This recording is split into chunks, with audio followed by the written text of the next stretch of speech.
Hi, I'm Dr. Ebony Stone, and this is the Black Woman in the Corner Office.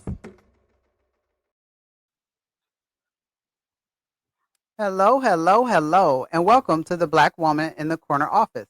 I'm your host, Dr. Ebony Stone, and as always, I am delighted to be here with you this evening. I have a very special guest, and I'm looking forward to getting into her story. As you know, we're covering the journeys of Black women in workplaces across the country. And so before I introduce our guest, you know what I'm going to ask you to do. Go ahead below. If you haven't subscribed, hit that subscribe button. Make sure you like and comment. All right. All right. So today's guest is Miss Kimberly Nelms. She is the CEO of ATK Innovations. That stands for All Things Kimberly. And she has a podcast, she has books, she's a speaker, she's a coach, and she is a purpose discovery coach. That's something that I had never heard of before meeting Kimberly. So we'll dig into what exactly a purpose discovery coach is. And Kim is passionate about empowering individuals on their journey for personal growth, health, healing, and discovering their purpose. Her work resonates with those who are seeking inspiration through stories of resilience and faith. Welcome, Kimberly. Thank you so much for having me. I'm so excited. Absolutely, absolutely. How are you? I am great. Good. So we met probably about a year ago. Had the honor of taking the stage with Kim at the Leadership Experience Tour. Mhm. And I've gotten to learn a lot more about her. So I was delighted when she agreed to be on the podcast, and we're going to dig in. There's some things that I have learned that Kim is going to share with us that many of us have experienced and talk about just really what it meant for her on her journey in the workplace, right? So with that said, let's jump into it. Why don't we spend just a few minutes talking about what your journey in the workplace has looked like? You can go back. I always say this. You can go back as far as you want to. You can go back like to, I don't know.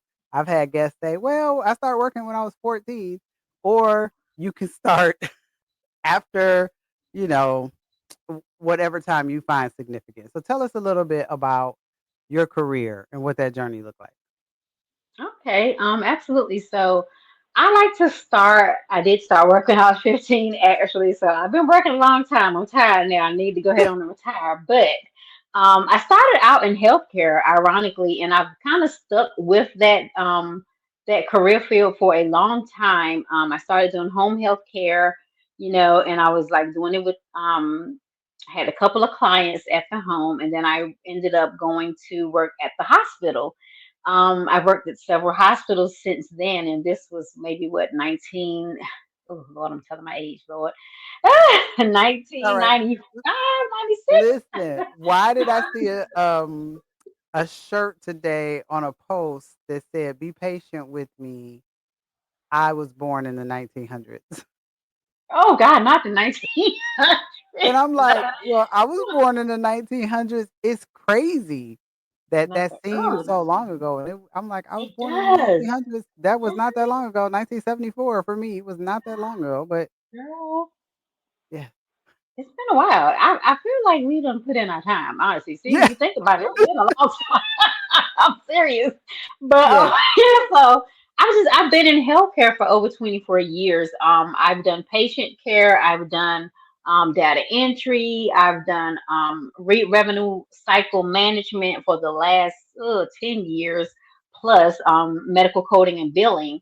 And what I would say is that the journey has been very interesting. I did know earlier that I did want to be in the healthcare field. I actually wanted to be a nurse. And I think I remember what we talked about earlier. Yep. I wanted to be a nurse, but I am a way too empathetic of a person to deal with patient care directly because I'm a super duper empath and I just couldn't handle it. So I said, okay, let me go to the back side and work on the back end because I don't know that I can handle this emotionally. It was a lot Right. for me. So in Yes. doing that, I started my little cubicle jobs and all that, and I did that for a while, and I was content. And then I just kind of started feeling this feeling like, okay, I got to do something else. I'm uncomfortable, like I feel like God is calling me to do something else. And I would dare to say that I did, start out doing a couple of other things, event planning, a couple of things that I just really enjoy doing. Hmm. And along that journey, I ended up getting to kind of speaking, and it kind of came about in a funny way, which is so weird. I was working at a facility, and I was let go. I was like, okay, God, what are you calling me to do? Because I feel like you're calling me to do something, and I don't know what it is. And I stumbled across Master Storytelling Academy. And I was Mm. like, well, maybe it's not the right time, blah, blah, blah, talk myself out of it as we always do. I'm like, I don't want to really put this money into something right now, being that I'm not working. And I went back, I was like, I gotta get another job. You know how we have our mindset is like we have to work. You know what I mean? Yeah. Like we have to have a 9 to 5. Like it Yes. ain't right if we don't. So like Yes. thinking like that, I kept trying to find another job, got another job, got let go again. I was like, okay, God, now you can't let me get these jobs. So what's going on? And so I was like, okay, I feel like you're calling me to jump out and start my own thing. Do something else. That around that time I started doing my podcast and I wrote my book. So those things kind of just like led to me. Telling my stories of the traumas that I've gone through, which I pulled from my book about healing, deliverance, and came across the Master Storyteller Academy again. And I was like, Mm. okay, God, I'm gonna take it. I'm gonna do it. Like I get it. My bad. I should have done it then, but I'm good now. I got it. I got it. So I Listen, did that. he will Listen, continue to put that lesson in front of you girl. until you You're like, learn it. I okay, was talking about that yesterday. Like, I don't want to learn this lesson no more. I'm sorry. girl. I'm telling you. Sometimes, just that fear. Fear Yeah. has us just stuck. Well, And before we get into the Master Storyteller Mhm, Academy, because I want to hear that story, I want to back up a little bit. You talked about two things that I want to hit in. I don't want to dig too deeply, but I really okay. appreciate you recognizing your gifts, your Mhm. talents, and where they would best be utilized because I too Mhm. could not be on the front lines Yeah. nursing. I appreciate all of our healthcare providers, but I too am an empath. I'm way too emotional for that. So thank you for recognizing, that and letting people know. I think it's important that our audience knows that is not a failure. That is a win It's not. to It's not. recognize where Yeah. your strengths can be best utilized and recognize if you're in the wrong place and move Yeah. yourself Yeah. to the right place, right? That's the first thing. And the second thing, you said you lost two jobs. Um, Ooh, girl. two jobs. So I happen to know, and I know our listeners, our audience does not know, you lost two jobs, but Mhm. in the midst of that, you were raising a child, right? And that Well, I wasn't ready to time at a job at that time. This was the okay, more got you. This about. was before your son. This was before my Okay, time. got But it. to go back, I left a job when I was a single mother, and I just kind of felt like I was complacent at this job. I'd been there for like 7 years. It just wasn't any growth. It wasn't anything. I just felt like, okay, I'm gonna go out and try to do something else. So I did do like attempt to hire position, which Okay. needless to say, that didn't work out. So I'm like, okay, so I'm out here, ain't got no job, I got a child to raise, I got all these bills. And I just at that time I was just really building my faith. Like I was just really, getting closer to God. I gave my life to God and I was like, okay, God, so I'm a faithful tither. I give. I am faithful. I go to church. I put you, I try to put you first above all things. I'm not perfect by any means, but I'm out here trying. You know what I'm saying? I'm like, okay, so you said in your word that you've never seen the righteous forsaken. So like I stood on that scripture and I was like, okay, God, let me see what you're gonna do because I trust in you. My faith is in you, and your word says this, so I'm gonna stand on that. And Yeah. girl, let me tell you, I didn't. I ain't miss a beat. I ain't miss a beat. and ended up getting a job making the most I've ever made in my life after that. Tell me a little bit about what it's like. I know what it's like, and I preach it Hmm. all the time, but I would Yeah. love to hear from somebody else Yeah. what it is like to be in the workplace standing on your faith, right? Because these workplaces would have Hmm. you, if they could, turn your back on your faith, right? They're like, it's not appropriate to in the workplace. And I'm like, you can't have me if you don't get my faith. Like Yeah. Yeah. that is everything. Yeah. It was hard. I will say that because well, no, I feel like I know that when you are trying to live right, the enemy's going to come at you in all different ways, any way he can. So, he's going to use those people on your jobs. He's going to use your supervisors. He's going to use your coworkers. He's going to do everything he can to agitate you and to just frustrate you, and to keep you distracted so that you can't, recognize your purpose or recognize why you are there. Because sometimes you're there to show them what it looks like to live to walk that path in life, what I'm Yeah. saying, and Yeah. and not saying that anybody's perfect or anybody's better, but sometimes you're there to be a light. And Yes. it's hard. Sometimes that's a hard path to travel. Honey. I'm telling you, spiritual warfare is real. And but sometimes God places us in places for the right moment and the right time. I can remember a coworker just kind of went through a lot when I was working, and she just like lost people back to back to back to back. And like my instinct was like, go pray with her. And Mhm. we weren't even the best of friends, or I don't even know if she liked me, but I was like, you know what, God, you're calling me to go and pray for her in this moment. And I would just go take her, go in the bathroom, pray for her, and just kind of pray over her because that that was just like what I felt like I needed to do in those moments. So I'm like, okay, so I see, why you have me here. And even though I'm, dealing with spiritual warfare here, it's a greater purpose. It's bigger than me. Yes. Yes. The spiritual warfare, like you said, is real and it doesn't stop at the door when you walk in to your job. It follows it is Carolyn, I everywhere, can write a book. right? I can write a book on that. Yeah. Please do. It Woo, is girl. needed. It is needed. It is needed. So we've kind of jumped around a bit, but to Yeah, kind of sum things up, right? You started out in nursing, kind of stayed in the medical field, yeah, but behind the scenes after yeah, you left patient care, yeah. um, you have had a few jobs, right? Yes. Couple that you were let go from, some that you left, Hmm. that whole thing. Hmm.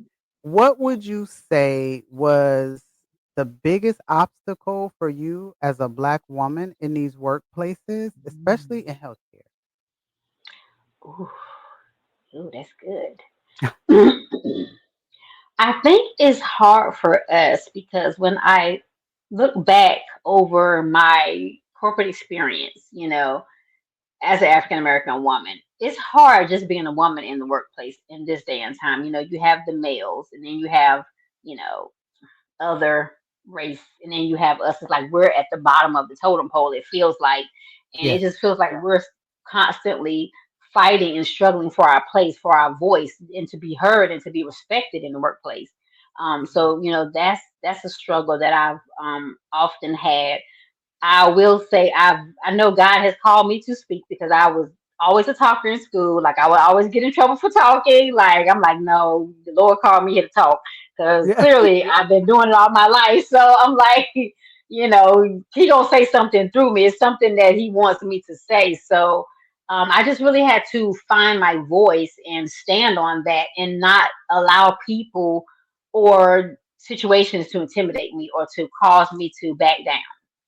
Gotcha. So If you were talking to someone who was, let's say, traveling a very similar path to you and yeah. they were trying to find their voice and stand on that, stand in their voice, what advice would you have for them? Well, I think they would just need recognize what are you pulling your strength from. Like Mm, I said, my faith helped me. It that was yes. humongous imperative part of my stance. Yes, So first and foremost, you have to know yourself, know what it is that you're called to do, hence your purpose. Know where you're pulling your strength from, and stand on that, pull from that, and that's going to help you to do what you need to do and what God absolutely, has and called you to for sure. And like I like to tell people, do. Yeah, go ahead and take that pause. Right, wrote a yeah, whole book about it, the power of the pause. I love it. Sometimes you Oh, got to so stop powerful. and you got to pull away so that you Yes. can hear clearly what the next steps are. So you can hear clearly how to stand in your voice, right? So you can literally analyze and understand what's going on. Sometimes when we're in the day to day grind, we can't even Mhm. stop to think, to understand, to Yeah, strategize for ourselves. And so yeah, I think it's important to stand in the pause, right? absolutely. Before you move forward. So thank you for that advice, though. Thank you for saying, understand where you're pulling your strength Yeah, from. yeah, Sometimes I don't even think, Kim, I honestly don't even think we stop to understand that. We get on this treadmill, this yeah. day to day. I got to do this. I got to raise these kids. I got to make sure they Hmm. have what they need. I got to do this. I got to do that. And so, literally, the alarm clock goes off 5 or 6 o'clock in the morning. We hit it and we go. We don't even stop to understand where we're pulling the strength that we have from. Yeah. I so appreciate that answer. So, tell me, let's get back to the storytellers. What was that second time? I take it was the second time that you decided to get involved. Yeah. Um and you said you were like, "Okay, God, I hear you. I'm going to learn this lesson." What was that experience like? That was an eye-opening experience for me because prior to writing my book, I had some of the things that I put in there I'd never verbalized out loud for one to myself or anybody else. I know that feeling. So, girl, it's hard. I'm like, oh no, I'm not gonna write that.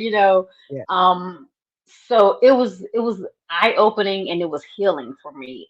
Just learning how to tell Mhm. my story in a way where I don't leave people heavy Yeah. because you don't want to do that. You don't want to walk out of a room and leave them with their baggage and your baggage. No, that's not what you're there for. You're there to alleviate them with from Mhm. their baggage by telling them yours and how you overcame it. So just learning that was like pivotal for me, and I I think feel that's like the I key, needed to right? go through it.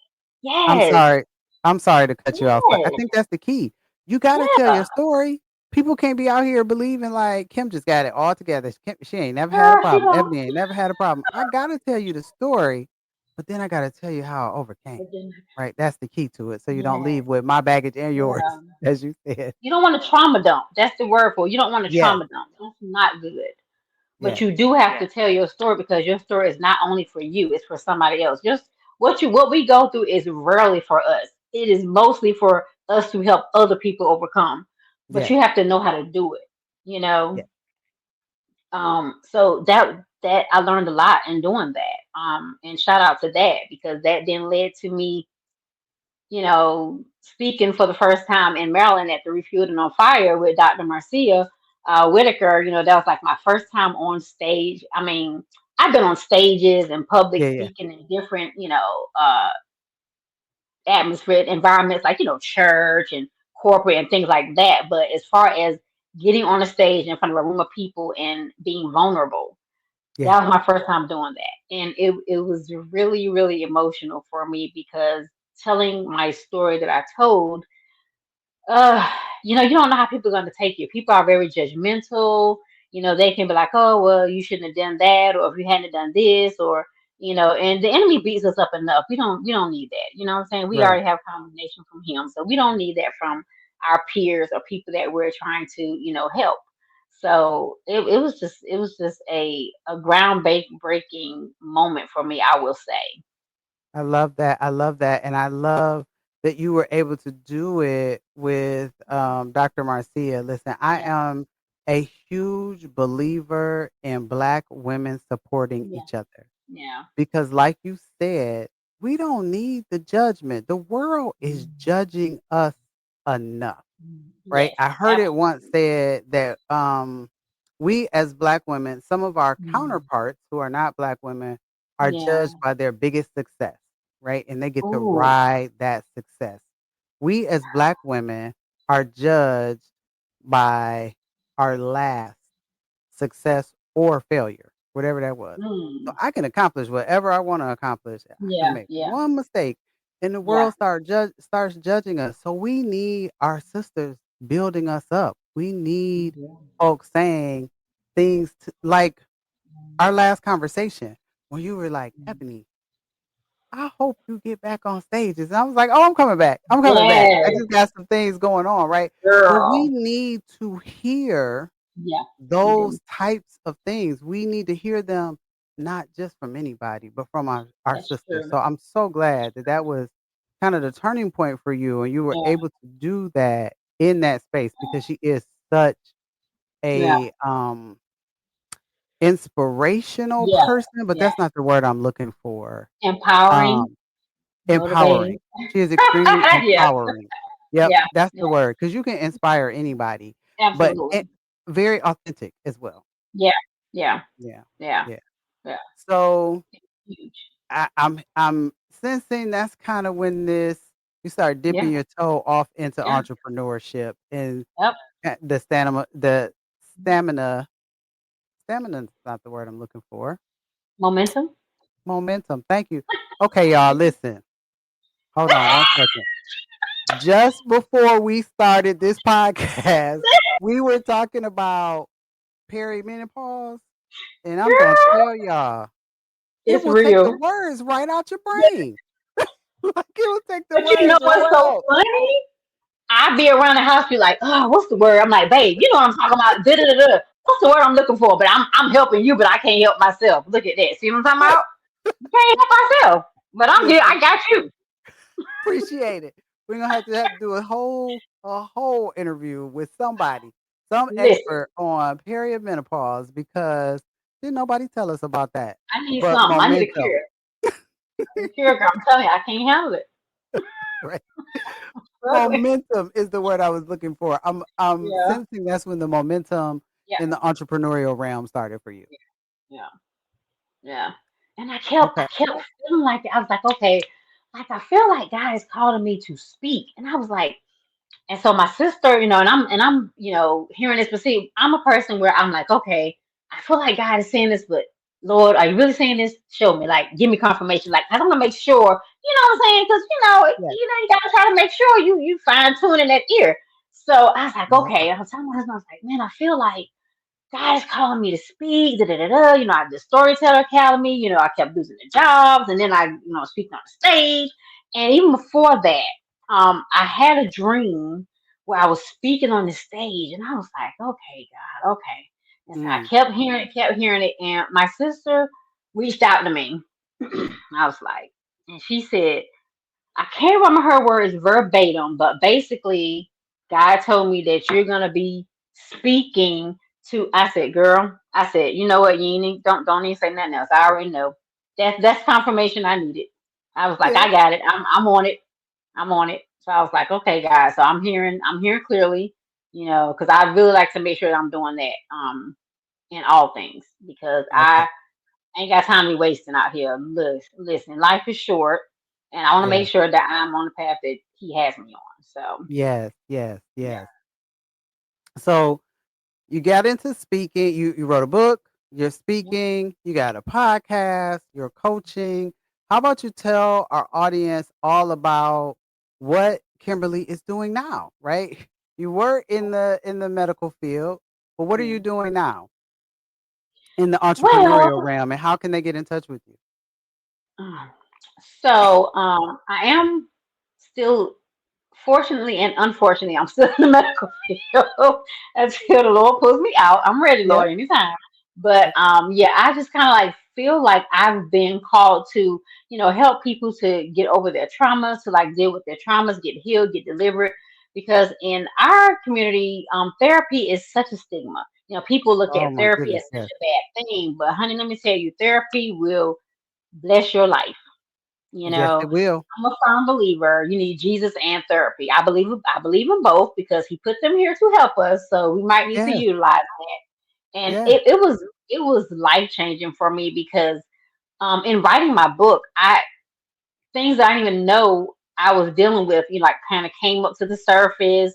Hmm. Me remembering things that I went through as a child, and I was like, dang, that really did happen. Like I completely it's crazy how our mind will suppress memories, Yes, it you will. know, bad memories, and we don't even remember them until like something triggers us. And I'm like, oh my God, like, girl, that's a lot. You know what I mean? So Yes, um I really had to I had to get therapy. I really did because it was a lot for me. It was very overwhelming. yeah, Just dealing with that stuff, becoming a wife, from an independent, being a single mom, taking care of everything, not having to really depend on anybody else. It was a hmm, hard transition for me because I was like, okay, girl, you gotta back up a little bit. Like, you don't have to do everything now, right. and we as women, a lot of us, we'll just do, do, do, do, do. Hmm. We can't do it all, No, no. unfortunately. Yes, yes. So one, we've mentioned the book multiple times. Tell us the name of the book and where we can find it. Okay. So Sever the Ties, the road to deliverance is on Amazon, on my website as well, allthingskimberly.org, and just basically talks about the different things that we deal with that we may need healing from, romantic relationships, childhood trauma, generational curses, just all those things that kind of keep us bound. And Yes, if we're bound, we're not able to reach the purpose that God has for us. right. Those Yes, are a lot of the things that keep us stuck, and from reaching our purpose. And we all have a purpose, so yes, you want to yes. make sure We that do. you live your life and that you actually find your purpose and walk in it. Yes. So grab Sever the Ties. We'll put the links below. Okay. I Tell them have a about the prayer journal. podcast. Kimberly Speaking Podcast. That came about. I had a dream, and God was like, "Yeah, you need to do a podcast." I was like, "I'm not doing a podcast," and I just kind of started doing stuff. Girl, I was like, "Lord, you got me." I was like, "I really know what I'm doing," but it's grown. I started out just audio, and then I kind of graduated to the video, and doing a little things. So I'm really excited because I really like just having a platform for people that are doing great things in the community, doing great things in the kingdom, Yes, just out here helping people. So I really like giving that platform to people, anybody, authors, speakers, entrepreneurs, just anybody with a story. I just love just finding more out about people because you never know what somebody's going you never know. through. Listen, Girl, I'm telling I you. Whew, learned so much about people, and I promise it seems like, and not it seems like it is, the people you yeah, know are so interesting, and the yeah, people you don't know are just as interesting, and they want to tell their stories, right? yeah. And somebody needs to hear it. Somebody out Somebody needs there. to hear that story. So Absolutely. you got the book, you got the podcast, coaching programs. I'm assuming we can find them on your website. Tell us about your coaching Yep. program. All things Kimberly.org. So God has helped me to be able to just see the gifts in people and the things that he has called them to do that they're great at. And I really like helping people to like discover that, find out what that is. And like I said, anything that's kind of preventing them from walking into that or even being able to operate in that effectively, because you can be operating in it, but it doesn't mean that you're effective because sometimes Right. we have, those past traumas, different things that we need to be healed and delivered from in order to be great. So like that is a big passion of mine, is just helping people to deal with past, traumas, anything that is keeping us stuck. Okay. Got it. And Yeah. then well, not the last question, but last but not least, in this Mhm. realm, where can our listeners find you speaking next? I know you got some speaking engagements coming up. So Yes, where I can they find you? do. Okay, so in July the 26th, I'm going to be in Georgia and the at the Elevate and Lace Up conference with Shaquilla Yeah. Matthews down there in Georgia. And the flyer is on my website, all my social media handles as well. And I have the Align and Thrive Summit coming up in August. It's going to be in Huntsville, North Carolina, which is just outside of Charlotte. I'm going to have speakers, vendors. It's going to be a great time. I'm so excited and I'm so ready to see what God is going to do. So we are aligning and thriving in 2025, and we're gearing up for the fourth quarter, and we're going to finish strong and Yes. step into 2026 and what God has for us. Yes, I love that. I love that. So, last question before we wrap up. This really is the last question. I ask all of my guests this, right? Mhm. And so it might take you a moment. So Okay. think really hard. Okay. We've talked about your life's journey. We've talked Mhm. about the things that made you push into the entrepreneurial realm and do the things that you're doing. If somebody approached you tomorrow and they said, Kim, we want to write a story about your life, what do you think the title of the movie should be if we're doing a movie? And if you know who you want to play you, who should that be? Oh my God, it's so crazy because I was just listening to that this morning on a radio show. Okay, so it's so funny. Oh gosh, girl, that's good. That's real good. I like it. Okay, let me think. Hmm. I would say perfectly imperfect. Perfectly imperfect. And Yes. who would it star? Do you know? Yes, I do. So I even when I was small, I always got told that I looked like Keisha Knight Podium, Rudy. So Mm, she will play my biopic and she's a great okay. actress. So So I like Perfectly Imperfect, perfectly starring imperfect. Keisha Knight Pulliam as Kimberly Yes. Nelms, right? You're gonna Absolutely. have So, Rudy play Tyler you, huh? Perry, I'm ready. Just come on, call me, honey. I'm ready. I can get to Georgia. It's not a problem. We can make this happen. Okay. You But make it yeah. happen. Yes, yes, yes. Well, Kimberly, thank you so much for sharing your Thank story. you. Right. I think it is so important. I am walking away from this conversation reminded that it is okay to figure out where your strengths are and recognize that you are not in the right place. Move yourself into the right place to then Yes. find your voice and stand in that, to remember where your power comes from Yes. every single day. And then push into that power, push into Yes. that passion.